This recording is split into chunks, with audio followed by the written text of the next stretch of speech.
आप भी फिर वही कह रहे हैं ना कि भाई ये बात तो सरकार में कोई ना जानता हो कि ये ईडी की 12 साल से जो जांच चल रही है, सबको पता है।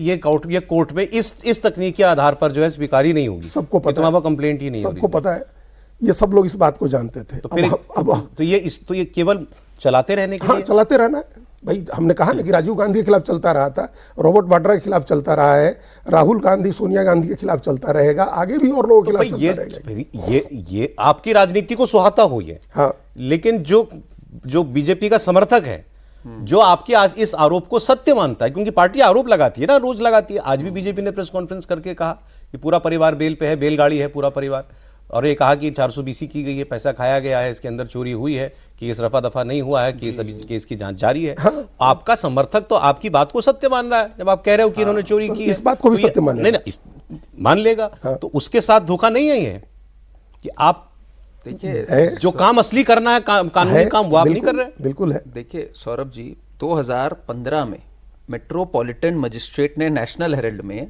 साफ तौर पे बोल दिया था कि ये क्लियर कट फ्रॉड का केस है जहां public money is put to private use. मैं शब्दशः बता रहा हूं। तो ये तो हमें 2015 से इन्होंने ये बात का तो ढिंडोरा पीट ही दिया। अब भाई राहुल गांधी से अच्छा अपोनेंट कौन मिलेगा किसी को? इसको कौन, कोई मूर्खी होगा जो जेल में डालेगा? आप सोचिए ना जरा। मैं तो कहता हूं इनकी जो भारत जोड़ो यात्रा है, कोई बड़ी बात नहीं बीजेपी ने फंड करी हो कि भाई भारत जोड़ो जाओ, राहुल गांधी से बढ़िया हमारे लिए स्टार कैंपेनर कौन है?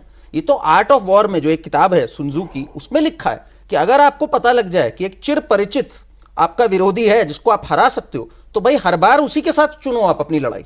तो भारतीय जनता पार्टी इसका फॉलो कर रही है चीज को। और देश के लिए भी एक हमेशा कॉन्ट्रास्ट होता है कि भाई ये व्यक्ति जो फाइट द इंडियन स्टेट बोलता है, ये व्यक्ति जो हिंदू और सनातन के बारे में ये बोलता है, हम भाई उसकी ओर तो जाएंगे ही नहीं।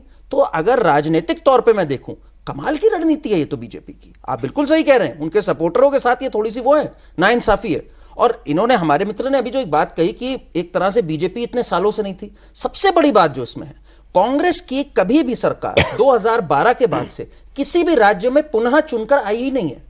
मतलब एंटी इनकम्बेंसी, ये देखिए बीजेपी का, आप एक और दूसरी ओर देखिए, 1998 से गुजरात में है, गोवा में 2012 से है, हरियाणा में 2014 से है, अभी बिहार में तीसरी बार चुन के आए। ये चुन के ही नहीं आते कहीं पर भी।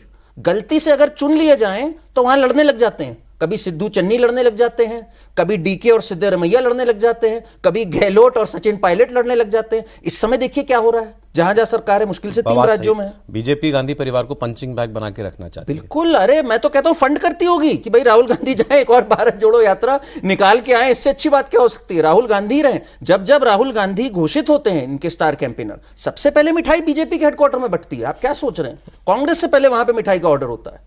भाई राहुल गांधी रहेंगे तो अच्छी लड़ाई होगी। मोदी बनाम राहुल गांधी चलता रहे, ये तो चाहेंगे विकसित भारत तक चलता रहे, 2047 तक चलता रहे। चले खैर, ये तो बीजेपी कहती है कि हमारे स्टार कैंपेनर है राहुल गांधी हैं, लेकिन कांग्रेस भी तो अब इसको नहीं, लेकिन मतलब अपने पार्टी के जो ऐसे लोग हैं जो वाकई मदद कर देते हैं बीजेपी की, उन पर कभी कुछ हाथ डालती नहीं। आज पृथ्वीराज चौहान क्या बोल गए कि ऑपरेशन सिंदूर में आप हारे। हाँ, कहा ना उन्होंने, ऑपरेशन सिंदूर में आप हार गए, आपके जहाज ही नहीं उड़ पा रहे थे, आपके जहाज गिर जाते। उन्होंने कहा, मराठी में इंटरव्यू दिया और उनसे कहा गया कि आप माफी मांगे, तो उन्होंने मना कर दिया कि उन्होंने कहा कोई सवाल ही नहीं उठता, there is no question about it, माफी मांगने का तो सवाल ही नहीं है। और मैं डिटेल में इस बात और बिना किसी संदर्भ के, बिना किसी जरूरत के उन्होंने इस पर, जब पिछले ही मॉनसून सत्र में जब ये बात सेटल हो गई, कांग्रेस की मांग पर संसद में ऑपरेशन सिंदूर के ऊपर चर्चा हो गई, राहुल गांधी ने अपनी बात रख ली, प्रधानमंत्री ने जवाब दे दिया, जब सारी बातें हो चुकी, उसके बाद उन्होंने वो चैप्टर खोला और एट लेंथ जो बातें पाकिस्तान के लोग नहीं कह रहे थे, ऐसी बातें उन्होंने कही कि हमारे जहाज गिर गए आधे घंटे में और हम लोग उड़ ही नहीं सके, ये तमाम बातें। तो ये हमको ऐसा लग रहा है, और हमने ये पहले आज ही सुबह 10 बजे वाले प्रोग्राम में जब हम थे, अखबार हम लोग समीक्षा कर रहे थे खबरों की, तो हमने कहा कि वो तो ऐसा लग रहा है कि वो इस बात से फ्रस्ट्रेटेड है पृथ्वीराज चौहान कि राहुल गांधी ने ये कहाँ से हर्षवर्धन सबकाल खोजा जिसको ले आकर के प्रदेश अध्यक्ष बना दिया। इसके पहले नाना पटोले को बना दिया था।